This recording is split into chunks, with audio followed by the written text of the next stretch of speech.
If you leave a like on this video right now and subscribe to my YouTube channel, you'll pull a prismatic when this new main box releases. What's up everybody, Watt007 here and welcome back to another Yu-Gi-Oh! Duel Links video. Today, we're going to be doing a review on all the UR and SR cards from the new main box, which is Sorcery. Now, this new box got data mined in the most recent Duel Links update, the one that introduced the new Duelist Chronicle event for GX. And yeah, we're going to be taking a look at all the UR and SR cards in today's video, give you guys my first impressions review on all these cards. If you guys can see on the screen right now, we got some spicy stuff in here. We got some Predaplants, Battlewasp, Spellbook support, Witchcrafters. We got all sorts of crazy stuff to take a look at in today's video. So let's get into it. I hope you guys are excited, and let's go start with Dark Magician Girl Dragon Knight. Big shout out to Duel Links Meta for putting all the cards in a nice convenient place so that we can take a look at them in today's video. So if you wanted to, go to the description down below and check them out. Nonetheless, though, let's take a look at Dark Magician Girl the Dragon Knight, going to be the cover art card for this new box. And I believe I called it in one of my leak videos talking about Dark Magician Girl the Magic or the Dragon Knight when it got a rarity change a while back. I think I called it that this is probably going to be a cover card or whatever the case may be, either on one of my streams or my videos, because I also remember that this card was appeared in the DSD Yugi event for unlocking him, and it said that you can use Dark Magician Girl the Dragon Knight to do bonus points against the event. So kind of funny right there. Konami low-key spoiled this card and everything like that. But yeah, let's go take a look at this card. This card is a Dark level 7 Dragon Fusion monster that takes Dark Magician Girl +1 Dragon monster. Must be fusion summoned with the above fusion materials or with the Eye of Timaeus. Once per turn, quick effect, you can send one card from your hand to the graveyard, then target one face-up card on the field, destroy that target. This card has 2600 attack, 1700 defense. So if you use Eye of Timaeus can be that dragon monster that you need for the fusion summon. So if you just have Eye of Timaeus and Dark Magician Girl, you can go into Dark Magician Girl the Dragon Knight. This card is okay. Once per turn, quick effect, you can send a card from your hands to the graveyard to target a card on the field and destroy it. It's not a horrible effect, but at the end of the day, this is not going to be one of the highlight cards of this box. Or it is a highlight card of this box, but not for like any competitive usage. In my opinion, this is just the, hey, for all of you anime fans and all that whatnot, go for this box to get that anime card, and then you can just have all the other cards for all the competitive players. So yeah, this is just a cover art card at the end of the day, not supposed to be broken or nothing like that. It's just there to be there, nostalgic for the anime and all that fun stuff right there. But now let's go start getting to some of the juicy stuff in today's box review, because a lot of these cards, I've heard of these archetypes before, and they've been popular during the Arc 5 era of Yu-Gi-Oh, but I haven't seen them before, so I'm very curious to see what else we got right here. So let's go to the next card. So the next UR card we're going to be taking a look at is Predaplant Chimerafflesia. I don't know how to pronounce this card. I don't know how to read. I'm still in kindergarten, and for any of you guys that are new to my YouTube channel, I do not know how to read cards, but we're going to be taking a look at this card nonetheless, and this is a UR fusion card for Predaplants. This is a Dark level 7 plant fusion monster. It takes one Predaplant monster plus one Dark monster. Once per turn, you can target one monster in the field with a level less than or equal to this card's, banish it. When an attack is declared involving this card and an opponent's face-up monster, you can activate its effect until the end of the turn. That opponent's monster loses 1000 attack, and if it does, this card gains 1000 attack. Once per turn, during the next standby phase, after this card is sent to the graveyard, you can add a polymerization spell card or a fusion spell card from your deck to your hand. This card has 2500 attack and 2000 defense, and I gotta say, this card is spicy. The fact that you can target a monster on the field with a level less than or equal to this card and banish it is insane, because this is a level 7 monster, and this can handle a lot of decks in the game and just give you a free banish. It does suck that it targets, but still a really spicy effect. Let's go to the Duel Links meta tier list real quick and see like what boss monsters we can target with this Predaplant card right here. So with the Predaplant fusion monster, you can utilize its effect to counter a lot of the synchro monsters that Crystron's use in their deck. Like for example, you can utilize it against any of their lower level synchro monsters. Can't do it on the big boy right here, but definitely can do it on some of the other ones, that's for sure. Also, you can utilize the new Predaplant fusion monster effect on Blackwings. You can utilize it against Cyber Dragon, Dark Magician, which is going to be pretty cool. And you can use it against the Element Saber fusion monsters, and you could utilize it on Mulru, but of course they would chain Mulru if possible. Like they would just chain its ability against your little Predaplant monster. But yeah, if they have a Purgatrio out, you can utilize the Predaplant monster to get rid of Purgatrio, but this guy will be able to not deal with it or whatever. So the Predaplant monster has some, you know, a lot of targets that they can use against some of these decks, but it just won't work on all the decks. Like the Bootleg 6 Sams can counter it well, because most of their synchro monsters are above level 7.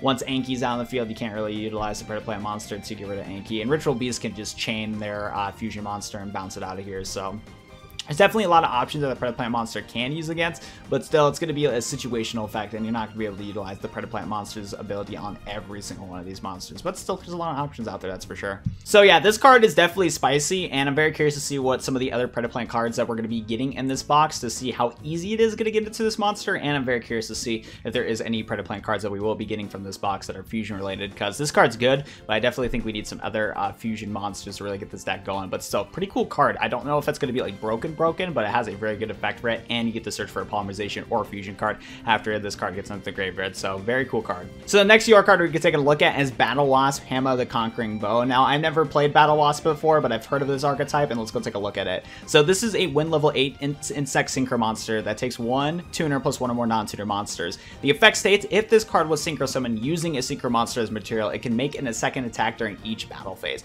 You only can use each of the following effects of Battlewasp, the Conquering Bow, once per turn. So one of the effects you can use is that when this card inflicts battle damage to your opponent, you can make all monsters your opponent controls lose 1,000 attack and defense.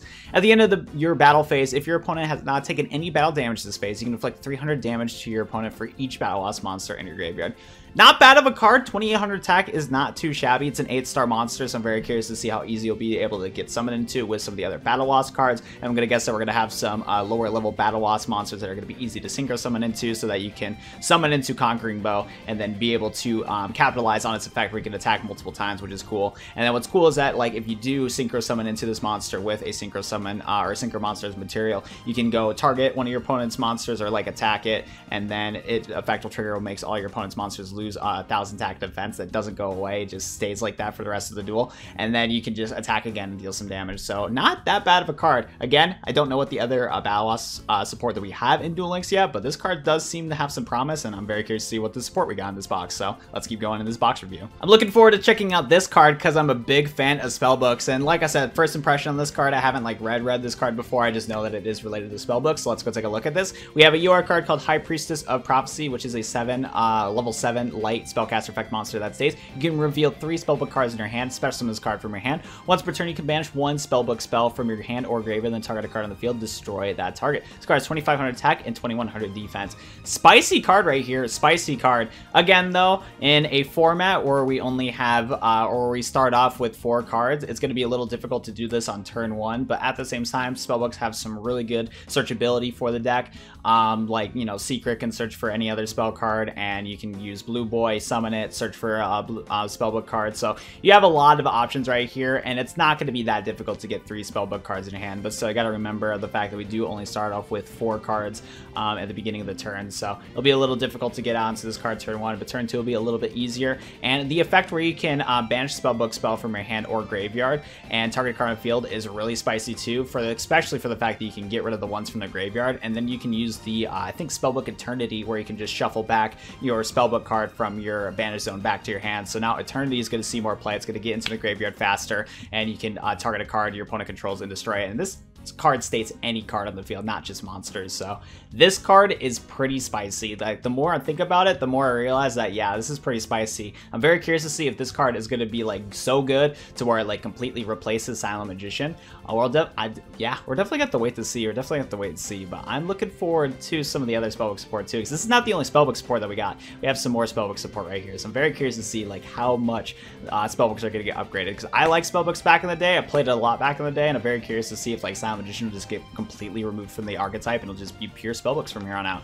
Very, very interesting indeed. But let's go check out some of the other UR cards. But yeah, spicy spellbook cards, super good. Next up, we're going to be taking a look at an archetype called Witchcrafters. This is an archetype that I've never heard of, so this is going to be like my just raw impressions on what I think about this archetype. And the first one we're going to be taking a look at is this fire one right here that I do not know how to pronounce. This is a level 4 spellcaster effect monster. During the main phase, quick effect, you contribute this card, then discard 1 spell. Better summon 1 Witchcrafter monster from your deck, except this one right here. You can banish this card from your graveyard, send 1 Witchcrafter card from your deck to the graveyard, except this one right here. And then you can only use each effect of this card once per turn. This card has 1800 attack and 600 defense. So, first impressions, this is definitely going to be one of the core cards for this deck for just how much deck thinning that you can do. And from what I can tell, you can really like utilize this card to get some of your other Witchcrafters and start getting combos going. And since this is the first one that I've seen out of all of them, I don't know like how good this card is, but it sounds like a very core card of the deck for the fact that it does a lot of deck thinning. and everything like that. Because yeah, you summon this card, tribute that, then discard a spell, and special summon any Witchcrafter from your deck except this one, so that's cool. And then you can also banish this card from your graveyard to send another Witchcrafter from your deck to the graveyard, so you can really get combos going. And it states that you can only use each effect of this card once per turn, but you know, that doesn't really matter because you're going to be able to do both of them on the same turn. So you summon this first, sack it, discard a spell, special summon another Witchcrafter monster, and then you can banish this one, send another Witchcrafter to the graveyard. And I'm going to guess that the Witchcrafters have some really cool abilities that synergize with the ones on the field and in the graveyard. So very cool card right here, probably going to be a core card, that's for sure. 1800 attack, not too shabby for a 4-star monster. Let's go take a look at the next Witchcrafter card because that's next on the list. So here we go. Right here we have another Witchcrafter, like Mende, very butchered it completely, but this is a light level 8 spellcaster effect monster. During damage calculation, if your spellcaster monster battles an opponent's monster, quick effect, you can reveal any number of spells with different names in your hand, and if you do, your battling monster gains 1000 attack defense for each revealed till the end of this turn. Quick effect, you can discard a spell, negate the effects of all face of monsters opponent controls till the end of this turn. You can use each effect of this card once per turn. 1000 attack, 18 or 2800 defense, not too shabby. So what you can do is that you can basically special summon this one utilizing the previous Witchcrafter that we just talked about, and then hopefully have some other spell cards in your hand to really get going to where you can boost either this card's attack or boost some of your other monsters' attack, which is going to be pretty good. And since you're most likely going to be special summoning this card through other Witchcrafters' effects, if you need to, you can put it in defense position, and 2800 defense is not too shabby whatsoever, that's for sure. And then yeah, you can also use this ability where you can discard a spell card, negate the effects of all face of monsters your opponent controls until the end of this turn. That's pretty good too, because you're going to be able to go for some really spicy combos, because if your opponent cannot do anything with some of their boss monsters, that's just free attacks for you, and if they have no back row, you're good to go. So definitely a spicy card. I can see why this is also UR, because it just has some really good abilities with it and everything like that. And I'm going to guess, just going by reading this one and the previous Witchcrafter card, it sounds like that some of these Witchcrafter cards are going to have some really good spell cards that have effects in the graveyard, so let's go check them out. Next card we're going to take a look at is an equip card called Evil Eye of Selene. This is a UR card for Evil Eyes, and let's go take a look at this card. First time I'm going to be reading it. This card states, equipped only to an Evil Eye monster. It cannot be destroyed by battle or your opponent's card effects. Also, your opponent cannot target it with card effects. Each time you activate the equipped monster's effect, or you activate another Evil Eye spell and trap card, the equipped monster gains 500 attack, and if it does, you lose 500 life points. This attack gain remains even if this card leaves the field. If this card is in your graveyard, you can pay 1000 life points to banish your Evil Eye spell and trap card from your graveyard, except this one, and set this card. You can use the effect of Evil Eye of Selene once per turn. Not bad at all. I'm very curious to see what some of the other Evil Eye monsters are in this box, because if there's some really powerful Evil Eye monsters with good effects and good attack, equipping this to that card is going to be nice, because it can't get destroyed by battle or opponent card effects, and your opponent cannot target it with card effects. So that's pretty broken right there, and it sounds like that Cosmic Cyclone is going to probably see some play going against this deck, because I'll be honest, as Cosmic Cyclone is still one of the best back row removal cards in the game, but hasn't been seeing that much play recently. But if a deck like this it becomes meta at all, probably going to see Cosmic Cyclone again, because yeah, you need to get this card out of the way quick as possible if you want to go against Evil Eye, because its equip just gives so much benefits to the deck, or for the cards, that's for sure. And I'm very curious to see what some of the Evil Eye cards, I did a quick scroll through on this box, and it looks like there's some other Evil Eye cards that are SRs, so we'll have to see how good those Evil Eye cards are that can combo well with this equip spell. But yeah, really good equip spell, I'm surprised. And then the last UR card we're going to take a look at is Spellbook of Wisdom. This is a quick play spell card that states, target a spellcaster monster on the field, then activate one of these effects. You can either make that face of monster get unaffected by other spell effects this turn, or you can make that face of monster get unaffected by trap effects this turn. And currently this card's unavailable, but that's because it's going to be coming to the next main box that we're reviewing right now. I don't know why I put that there, but we're going to roll with it anyways. But yeah, Spellbook of Wisdom, cool card. This is going to be a good spellbook card to just get into the graveyard immediately, and will probably replace the other quick play spell card that allows you to like shuffle the top 3 cards of your deck, because that card really bad, but it was good back in the day, so it's just another card to basically pitch to the graveyard to get Spellbook of Fate out. But now that we have Wisdom right here, we can just use Wisdom instead of that other like Searcher card. Set that and Fate. Your opponent's going to try to target one of your face down cards. If they target Wisdom, you can just chain Wisdom and just activate its effect, where you can make your monster unaffected by spell or trap effects that turn. Or if you're going for the aggro play and you want to attack your opponent, you can activate this card and give your monsters immunity to whatever you need to get rid of at the time. So if you want to go for the attack, you can activate this card and give your face a monster unaffected by trap effects this turn, and then you get to go good to go right there. Sounds like Mind Scan's probably going to be a very useful skill to rock with Wisdom, so you know what cards your opponent has face down, so you can just go accordingly with what you need. So yeah, really good card, makes your monsters unaffected by spell or trap effects. combo that with Mind Scan, you can make it to where you'll know what your opponent's going to be using, and then you can just attack and do a lot of damage against your opponent. So good card, good quick play spell, and it's going to help out with the whole spellbook shenanigans. Moving on to some of the SR cards in this box, it looks like we're getting Speedroids in Yu-Gi-Oh! Duel Links, which is really cool. And the first one we're going to take a look at is Hi-Speedroid Kendama. This is a level 6 wind machine synchro monster that takes 1 tuner plus 1 or more non-tuner monsters. If this card attacks the defense switching monster, inflict piercing battle damage to your opponent. You can use each of the following effects of Hi-Speedroid once per turn. You can either use this effect where you can banish a machine type monster in your graveyard to inflict 500 damage to your opponent, or you can activate this other effect where it states, if this card is in your graveyard and you control no cards, you can special summon this card. You cannot normal summon / set the turn you activate this effect. So cool card right here. I'm very curious to see what the other Speedroid cards that we have in Yu-Gi-Oh! Duel Links. I don't know if pure Speedroids are going to be good at all, but I feel like that Speedroids, for depending on what we have in this box, are going to be a really good way to go for some fun generic synchros, which is going to be pretty fun. But still, this card inflicts piercing battle damage. Once per turn, you can banish a machine monster and inflict 500 damage to your opponent. So you can do little like pokes here and there, which is cool.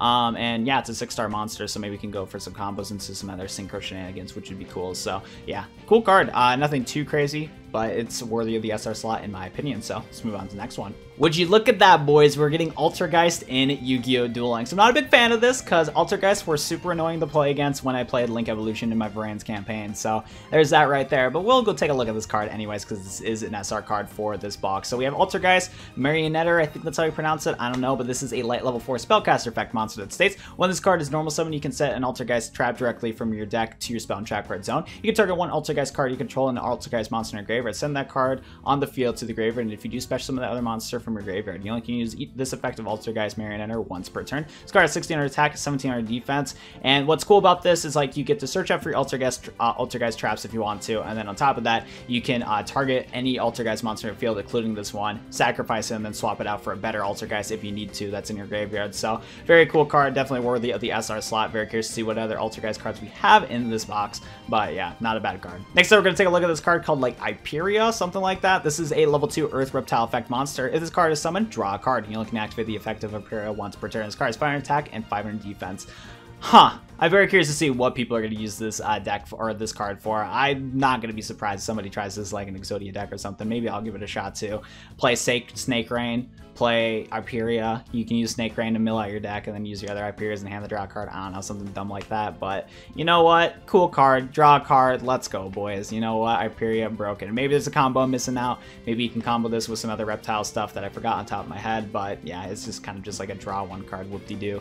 You have a 500 attack monster that can get attacked and you can get oofed up pretty bad. But that's besides. Just draw your cards, man. Just draw your cards. You're good. You're good. Next up, we're going to take a look at this card called Medusa, Watcher of the Evil Eye. First Evil Eye monster for today's video. This is a level 4 Dark Beam effect monster that states, when this card is normal summon, you can target an Evil Eye card in your graveyard except Medusa and add to your hand. This card is equipped with Evil Eye of Selene. Quick effect, you can target a monster your opponent in your opponent's graveyard, banish it.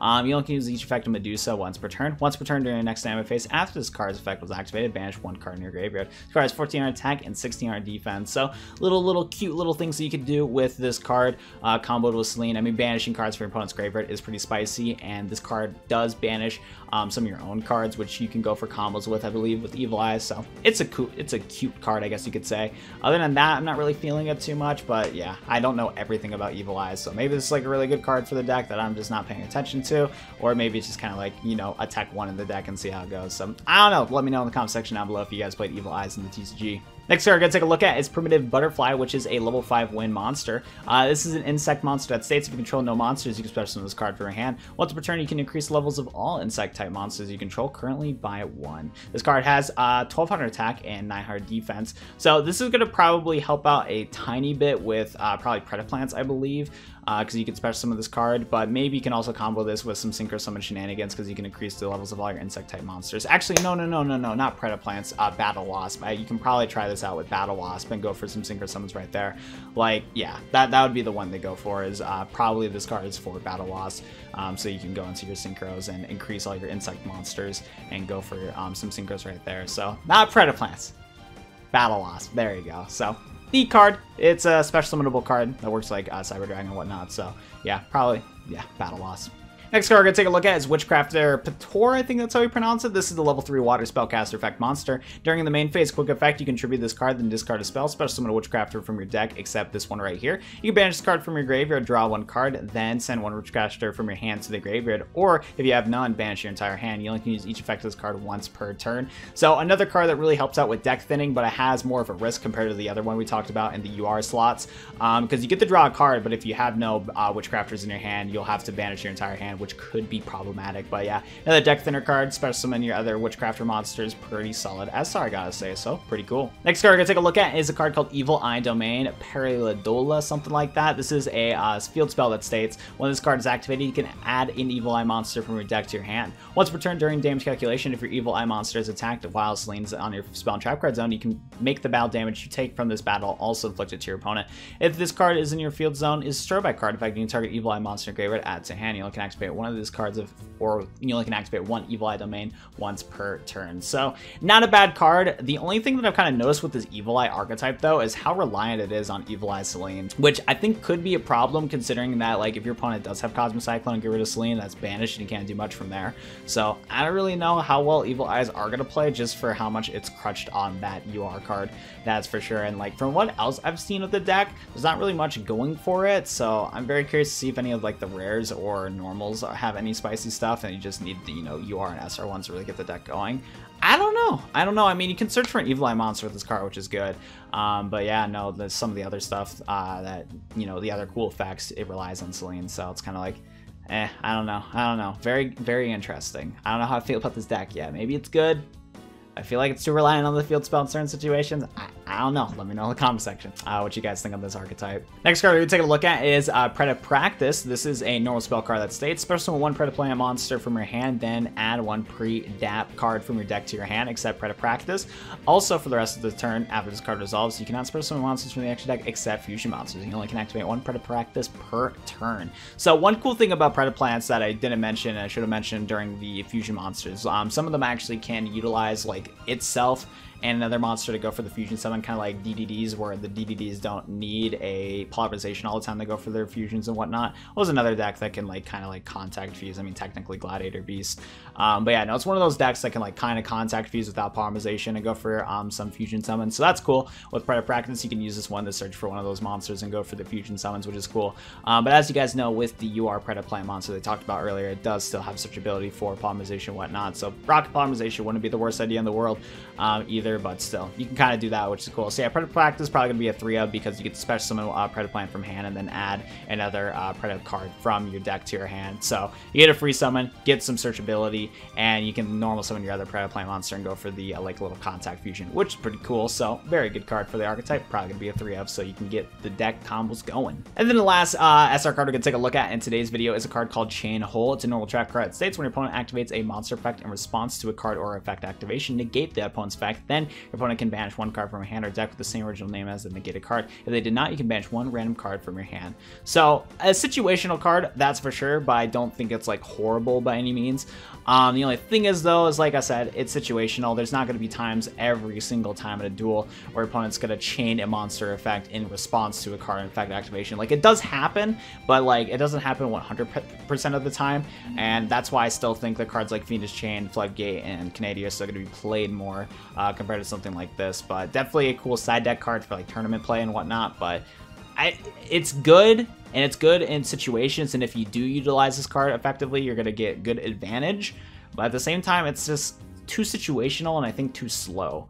But still, cool card. So looking through this box, I've noticed that there's really not any other like Evil Eye cards that I've noticed. The only Evil Eye cards that we really have is Selene, Medusa, and then Evil Eye Domain. We have like this one right here, like Ballas. So I mean, that's kind of neat, but like other than that, there's like really not much else that I can see for Evil Eyes. Maybe there's like something I'm missing with like maybe some of the spell cards and whatnot, but I don't really think there's much going for Evil Eyes. It might just be kind of like a shrug deck, and maybe it'll get some more support in the future, but from what I can tell, nothing too crazy. We also have a lot of Speedroid cards. I think the only Speedroid card that was an SR was this one right here. We actually have a lot of like other Speedroid cards, which is cool. So there's a lot of cool shenanigans right here where you can go for some, you know, fun little synchro summons and whatnot right there. So that's cool. Like this one right here, you can normal summon and then target a tuner in either player's graveyard and special summon to side of the field, and then you can synchro to a wind synchro monster with this card. So that's cool.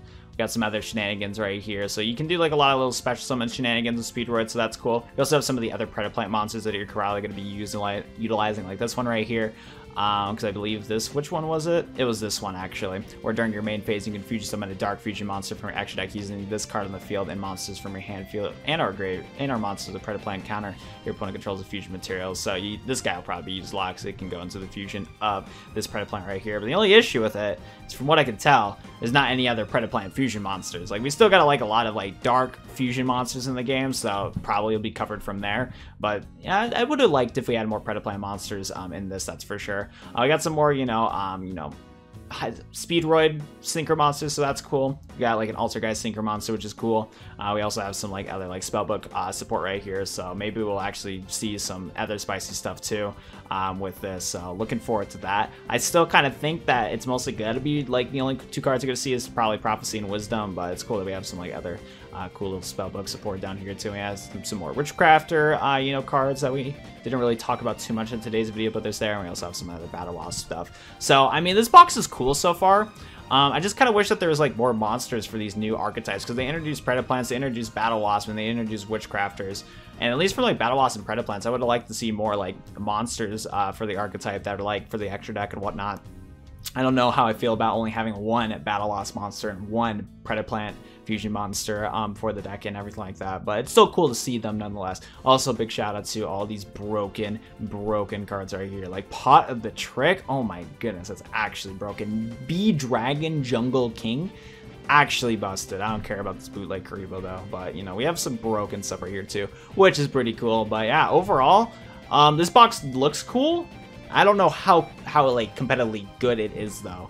Well, no, I think it's gonna be competitively good for the Spellbook support.